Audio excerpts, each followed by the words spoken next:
जय श्री राम। आगे समाचार यह है कि इन दिनों माहौल पूरा राममय हो गया है।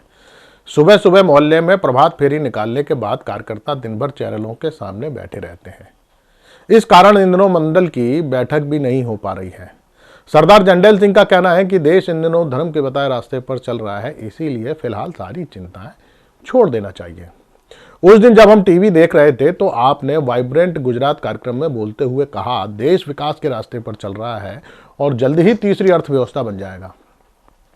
यह सुनकर भीमा कश्यप कंफ्यूज हो गया। पूछने लगा, देश धर्म के रास्ते पर चल रहा है या विकास के?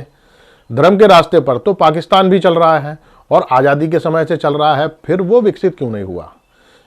प्रभु भीमा कश्यप की बातों में पहली बार वामपंथियों जैसी साजिश नजर आ रही थी।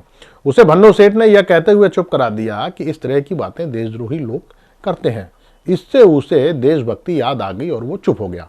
फिलहाल एक नया धर्म संकट खड़ा हो गया है कि धर्म का असली रास्ता कौन सा है। विरोधी कहते हैं धर्म का रास्ता अलग है, राजनीति का अलग। पार्टी ने दोनों का घालमेल कर दिया है। शंकराचार्य कहते हैं वे राम मंदिर की प्राण प्रतिष्ठा में इसलिए नहीं आ रहे क्योंकि वे धर्म के बताए रास्ते पर चल रहे हैं।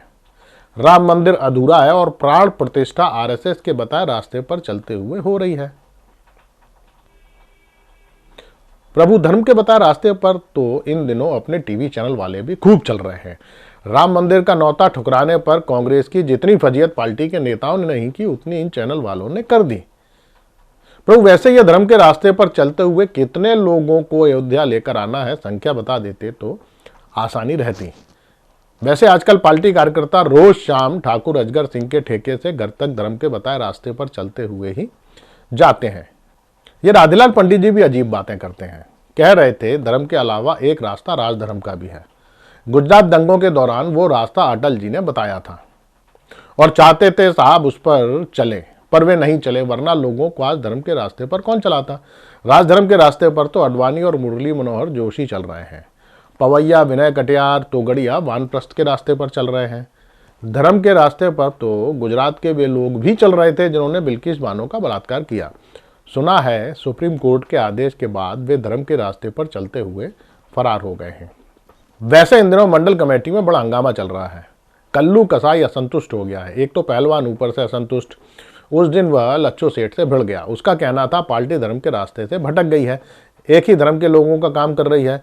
लच्छू सेठ उसे बाबरी एक्शन कमेटी कहकर चढ़ा रहे थे। कल उन्हें पेगासस बोल रहा था। आप तो जानते ही हैं दोनों के बीच सट्टे के फड़ को लेकर पुराना झगड़ा चल रहा है। फिलहाल सरदार जंडेल सिंह ने दोनों को विकास के रास्ते का हवाला देकर चुप किया। सुना है जंडेल सिंह का साला भी सट्टे के फड़ में इंटरेस्ट ले रहा है। प्रभु राजीव गांधी जब लक्षद्वीप गए थे तो उन्होंने व्हेल मछली को बचा लिया था। आप लाइफ जैकेट पहनकर गोताखोरी ही कर पाए। हमने तो बाल नरेंद्र के किस्तों में पढ़ा था, बचपन से ही मगरमच्छ के बच्चों के साथ खेलते हैं। कुछ ऐसा ही कारनामा लक्षद्वीप में भी कर देते तो नेहरू परिवार को नीचा दिखाने का एक मौका और मिल जाता। फिर हम भी गर्व से कहते हैं बड़ी मछलियों को बचाने में हमारे प्रभु नेहरू परिवार से कम है क्या।